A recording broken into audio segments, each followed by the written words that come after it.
एक विधवा मां का संघर्ष। देवी अन्नपूर्णा की कथा। जब पेट की भूख और समाज की बंदिशें एक विधवा मां के सामने खड़ी होती हैं तो वो सिर्फ एक मां नहीं रहती बल्कि एक योद्धा बन जाती है। बहुत समय पहले एक छोटे से गांव में, जहां मिट्टी की गंध में भी कहानियां छुपी थीं, वहां रहती थी एक गरीब विधवा मां जिसका नाम था सुमित्रा। पति के निधन के बाद सुमित्रा अपने बेटे बालकृष्ण के साथ किसी तरह जीवन यापन कर रही थी। गांव वालों की नजरों में वह केवल एक बेचारी विधवा थी, लेकिन सुमित्रा के दिल में एक ज्वाला थी, अपने बेटे के भविष्य को उज्जवल बनाने की। सुमित्रा ने गांव में लोगों के कपड़े सिलने का काम शुरू किया, लेकिन विधवा होने के कारण उसे हर जगह ताने सुनने पड़ते। अरे, विधवा होकर ये रंग बिरंगे कपड़े क्यों सिल रही है? इसका बेटा भी बड़ा होकर ऐसा ही निकलेगा। गांव के जमींदार ने तो सुमित्रा से काम ही छीन लिया। अब सुमित्रा और बालकृष्ण को भूख के साथ समाज की क्रूरता भी झेलनी पड़ी। एक दिन सुमित्रा ने ठान लिया कि वह अपने बेटे को भूखा नहीं सोने देगी। वह पास के जंगल में लकड़ियां काटने चली गई। लकड़ियां बेचने के दौरान अचानक एक साधु वहां आ पहुंचा।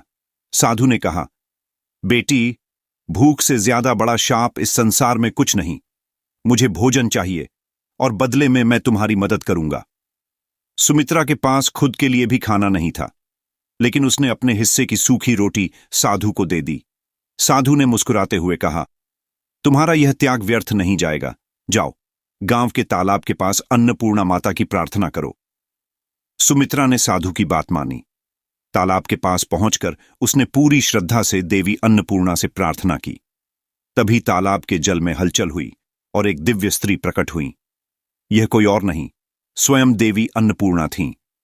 देवी ने कहा, सुमित्रा, तुम्हारी भक्ति और त्याग ने मुझे प्रसन्न किया है। जाओ, जो भी अनाज तुम इस तालाब के जल से निकालोगी वह कभी खत्म नहीं होगा। सुमित्रा ने तालाब से अनाज निकालना शुरू किया।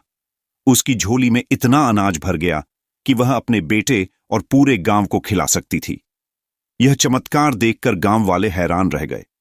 अब वही लोग जो सुमित्रा को ताने मारते थे उससे मदद मांगने लगे। सुमित्रा ने सभी को खाना खिलाया, लेकिन उन्हें एक शर्त पर माफ किया। भूख के समय किसी की जात, धर्म या स्थिति मत देखना।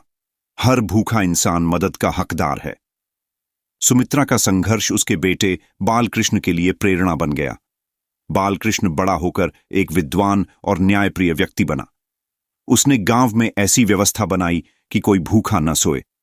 एक मां के त्याग और संघर्ष ने न केवल उसके बेटे का भविष्य बदला, बल्कि पूरे गांव को सिखाया कि भूख से बड़ा दुश्मन कोई नहीं। यह कहानी हमें सिखाती है कि सच्ची भक्ति और संघर्ष से असंभव को भी संभव बनाया जा सकता है।